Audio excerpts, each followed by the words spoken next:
this rapid urbanization comes the challenge of efficient land management and sustainable development. The state government has been making several efforts to streamline land administration through digital reforms, while also tackling urban decay through renewal projects. Joining us to break down this conversation is Dr. Olajide Babatunde Abiodun. He's a special advisor to the governor on EGIS and urban development as we discuss land administration and urban renewal drive in Lagos. You're welcome, sir. Yes, good morning. Good morning. Good morning. Thanks for having me. Okay, I'd like you to break down EGIS. Is it EGIS or EGIS? Or we should just choose one? I'd like you to break it down and, of course, let us know how it is transforming land administration here in Lagos. So EGIS is Enterprise Geographic Information Service. So what I do as a special advisor to the governor on Enterprise Geographic Information Service and urban development includes helping to set up an agency that tomorrow will be known as LAGIS. Just as we have in Abuja, we have the AGIS, which is Abuja Geographic Information Service.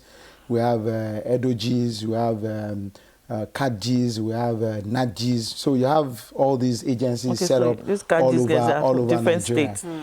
States. But for us here in Lagos, it's called LAGIS, the Lagos Geographic Information Service. We thank the Lagos State House of Assembly. They've helped us so far, and we hope that very soon, the laws would be formally passed and signed by Mr. Governor so that the agency can start operating. Okay. In terms of what it does and what it means, so special data infrastructure is what that agency is about. So for all those who use spatial data, something that has to do with measurement, this agency and this office is very critical to the operations of their work. And we're moving rapidly towards automation, computerization. So we are expecting that we have a computerized land cadastral under which regime all land must be mapped and surveyed. So when you have all land mapped and surveyed, you understand you have an agency that can help manage, that information in an enterprise way, for all the agencies who need such services. Okay, shall I go? Go ahead. Okay, I'm talking about having all lands, mapped. Are you saying that if all lands in Lagos, you have it, somewhere now that everybody can view whenever they want to? I'm sure that the old world was watching, Nigeria was watching, Lagosians are aware. When under, this administration of Governor Babajide Olushola Sanwo-Olu and the Deputy Dr. Kadiri Obafemi Hamzat, we decided to remap Lagos. The last time this was done in Lagos was in 2009, when the Deputy Governor was the Honorable Commissioner for Science and Tech. So we've done it again, and we concluded that exercise in December of 2024. So we brought in a plane, got all the permissions up to the Office of the National Security Advisor, and we've been able to create what you call an orthophoto. An orthophoto is, picture images taken from the sky. In those days, they used to be done in bits and pieces. They join, the mosaics together. But this has now been done by a digital camera. Oh, okay. So, when the camera passes through an area, it knows that it's gone through that area. And if it overlays that area, it's easy to just, in a digital way, just, put the mosaic together, as opposed to taking different pictures and trying to join them together when we did not have a digital camera. So we have actually mapped the entire state. We know all the buildings, that we have in Lagos today. For instance, I can tell you that in Ikeja, where we are, we've been able to capture 23,000 properties. So we know that we have over 23,000 properties. Not just knowing the number, we actually know we know their location. We know what it looks like, and we're able to do so many things with that information. So talking about land administration, now what are some of the biggest challenges in land administration, and what this platform, how it aims to address these challenges? So, I don't want to be misunderstood, because sometimes challenges are opportunities. So it's a challenge for Lagos as a state, being the maybe the third largest economy in Africa, having some forms of attraction, for people to come in. So you always have urban migration, because the entire Lagos, I mean, is an urban area. We don't even have rural areas. But so part of the challenge will be that we are the smallest state, in Nigeria, being maybe about 3,550 square kilometers. And then maybe if you had some of the expanded areas, we can say we are now about 40, 50 square kilometers. The federal capital city is 250 square kilometers. The federal capital territory is 9,900 square kilometers. So you can imagine that Lagos is about a third of the federal capital territory. And the total population of Nigeria is about 220 million. And Lagos has about 20 to 25 million people, 10% of the population of the entire country. You understand? In just that small state, So that in itself is a challenge. But, population can also be used, to our advantage. So with population then comes construction jobs, then comes buildings, then we need to manage the land properly. According to Peter Dale, countries that have managed their land properly are rich, and those that have not managed their land properly are poor. So you ask the question, in terms of what the challenge is. I think the challenge is being able to provide for the ever-growing population of Lagos. And we have to do this, using, urban development policies, which goes into the other aspect of my job. So we need to look at our urban development policies. We need to look at our building codes. We need to look at our approval orders. But we also need to make sure that we capture, every single property in our land information system. So land information systems are majorly manual for African countries, up to the year 2023.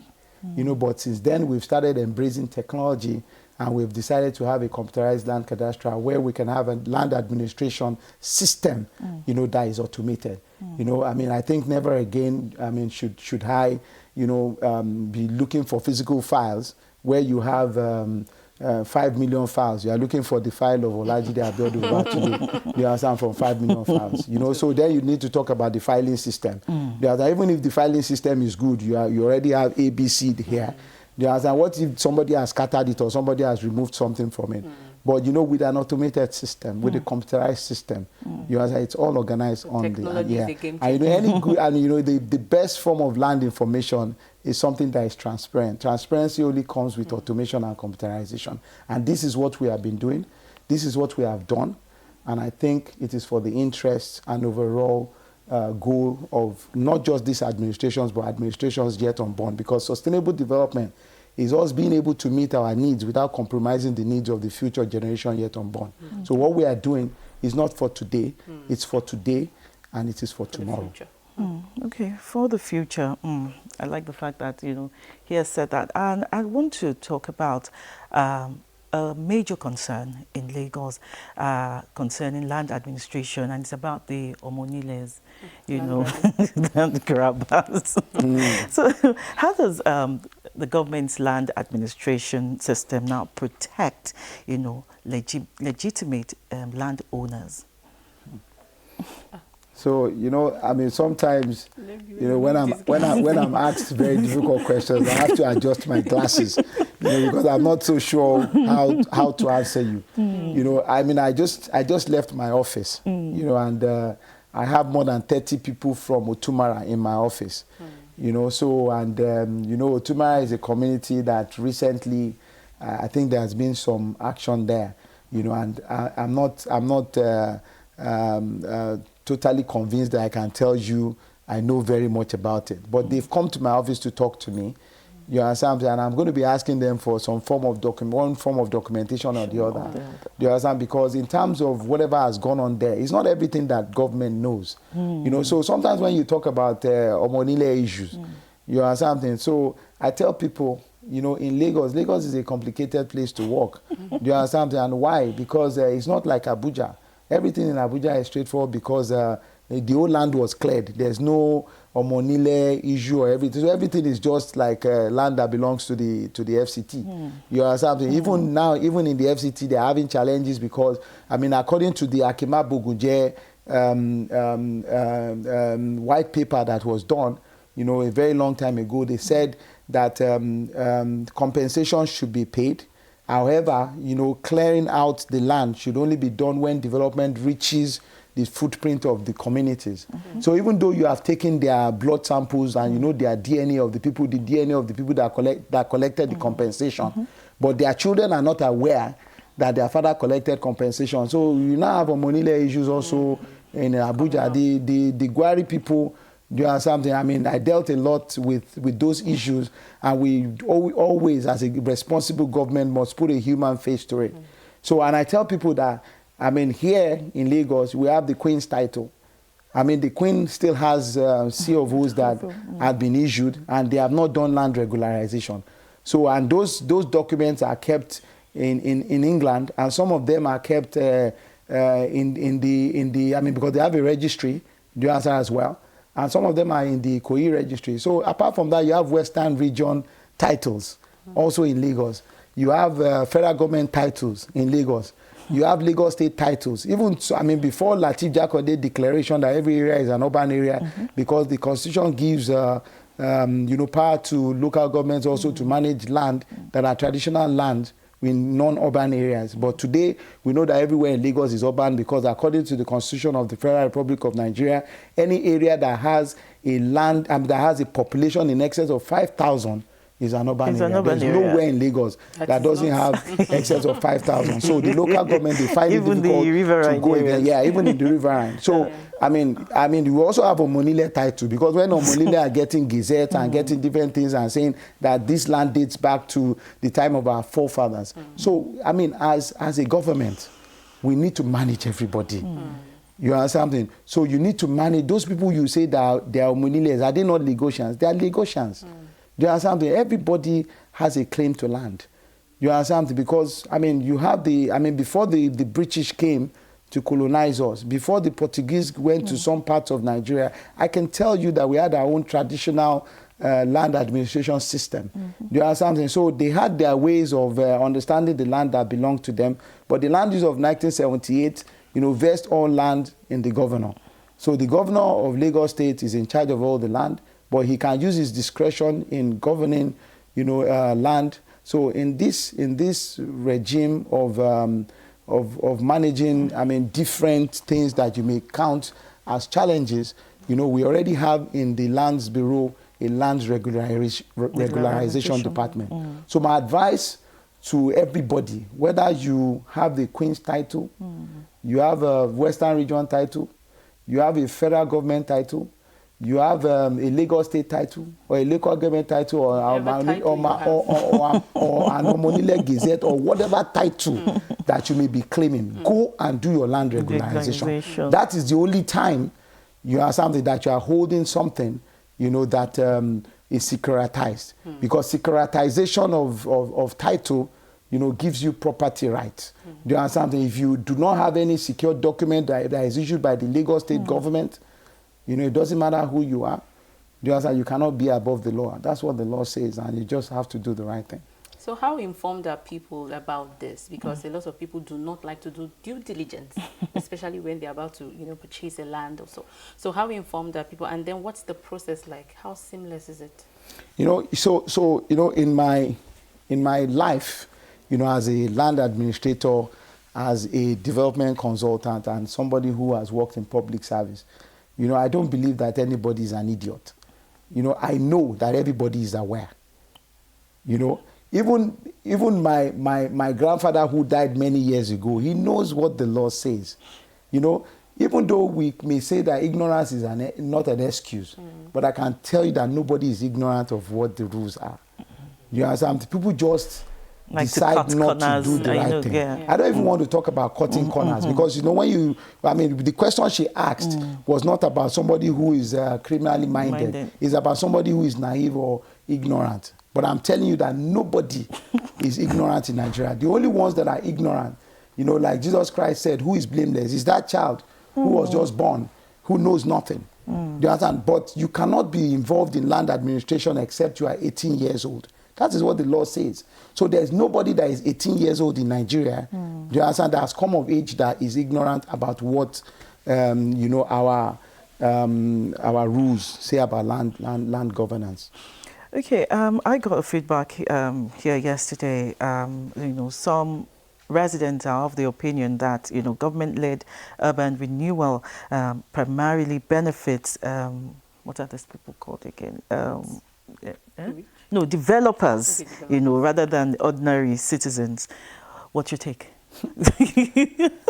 You know, the interesting thing is that I've studied urban renewal processes, you know, all over Nigeria, not just in Lagos, you know, and I can tell you that across board, you know, developers are not involved in urban renewal projects.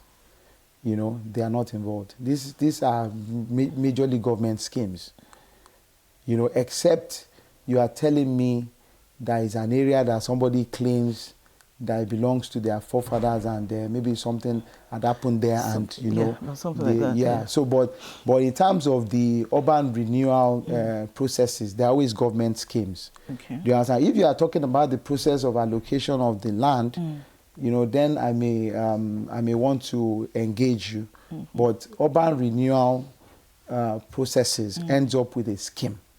Okay. You know, and the schemes could include primary schools, secondary schools, even universities if the land is big enough, hospitals, you know, basic infrastructure like road, drainages, and all of those things. Urban renewal doesn't take place except the place is designated as a blighted area. And before you do those declarations, which can only be done by the governor, you know, there are processes that have to be followed. There are things that come from the urban policy that suggests, you know, that area is blighted and it needs to be so designated. So by the time you know, you leave an area becomes deteriorated to the extent that it needs to be regenerated, it has already become a useless piece of land. You understand something? Even though, you know, according to DeSoto, if you take all informal land in Africa and Asia alone, it surpasses all loans, all grants ever advanced by the G8, all the multilaterals, you know, like the World Bank, IMF, and all, since the day they were created till this very day. Because what did DeSoto do? He went and looked at all those areas that we like to call shanties. Do you understand something? And he started mapping them, you know, in just Africa and Asia. So when he put a value to them, because the value of a shack, it has a value. Whether you say it is 50,000 that you use in building the shack, it has a value. So he saw that all of these things have value. There are something, you know, but, you know, I want to also tell you, DeSoto also said when you know, any disruption in where poor people live does not only affect their homes, it also affects their livelihood because they work and live in the same place.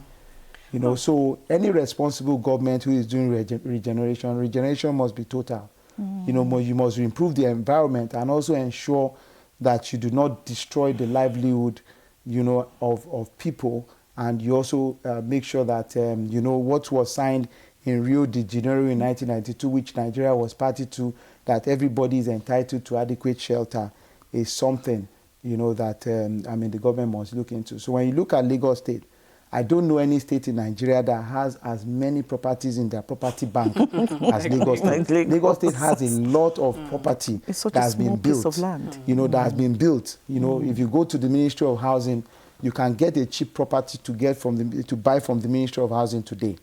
You understand? You say cheap, sir? Yes, they are cheap. They are affordable. Yes, I know. Raise my head. I know. See, I know that the Ministry of Housing has properties as cheap as 12 million, and that is true.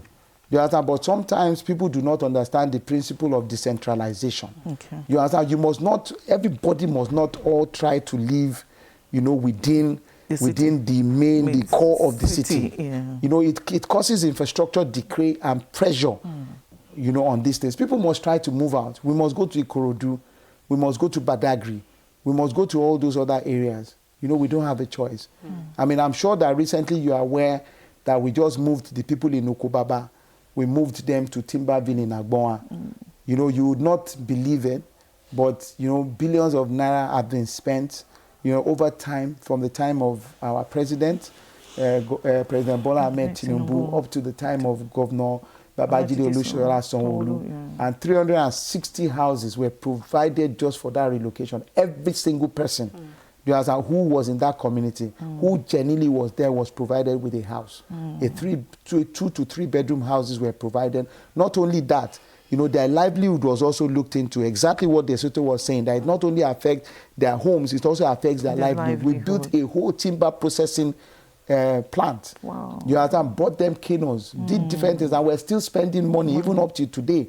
And we already have people who are ready to buy the sawdust, to produce other byproducts that come from, the timber processing that they are doing.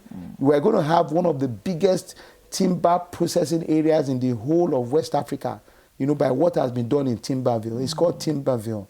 I mean, tomorrow, when people hear of Timberville, you should think of the president, to Governor Fashola, to Governor Ambode, to Governor Sanwo-Olu, the people who have made this thing happen. And, I want to say on behalf of legations, a very, very big thank you to all of them, because, this is what regeneration can do.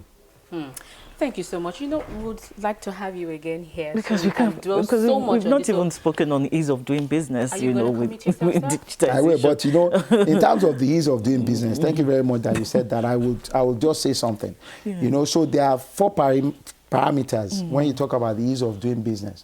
Number 1 is, being able to get access to land. That's number 1.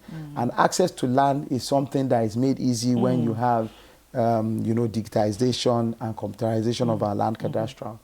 That's one. So Lagos State has done very well, has done better than any state, in Nigeria on that. Number 2 is being able to get a planning permission. So after you get the land, you must get the planning permission. And that planning permission, we now have what you call the electronic physical planning process system, where within minutes, using AI-enabled systems, you're going to be able to get an approval. With minimal interaction, you can get the land, do your search, and then also apply for building permission. Then the third, is being able to manage your contracts. I have worked in Abuja, and I know that the Lagos State government has the best judicial system. It's only in Lagos State that I see that rigorously.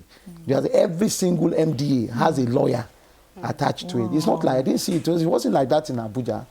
There are something. Yes, I mean, we have lawyers and we have all those kind of things. But I can tell you, contracts are being managed properly in Lagos. All right. So the last one. So the last one is being able to register a company. Okay. Out of the 4, you have 2. Three of them. Out of the 4, three of them are under our control. And I've just told you that Lagos has done better than any state in Nigeria on the 3. And the last one, which is the responsibility of the federal government, I believe that they are also not doing badly, because now you can register companies seamlessly online. Yeah. So we'd like to have you again, sir, because this time is too short, to really talk about this. So we'd like to have you back. Can you commit yourself, sir, so that we can hold you by your word? I can come here every day if you want me to come here every day, because it is part of what I swore to. Okay. You are something, because I've taken that oath that we have to be fair to all citizens of this state. So whenever you call me, as part of the oath that I've taken, I will be here. Right. Just maybe to explain one thing or the other. Yeah. And we have also set up, transparent customer service centers, where you can actually complain to us. We have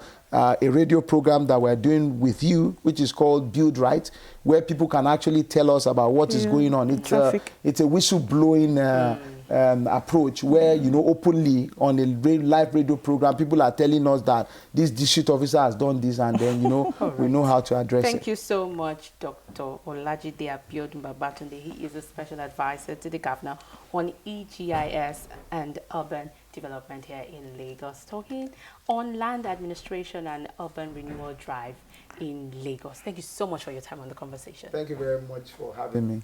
The conversation continues. Please stay with us. The views expressed on this program do not represent that of the producer, management of Lagos Television, or the Lagos State Government. They remain the perspectives of those expressing them. Thank you for staying with Lagos Television.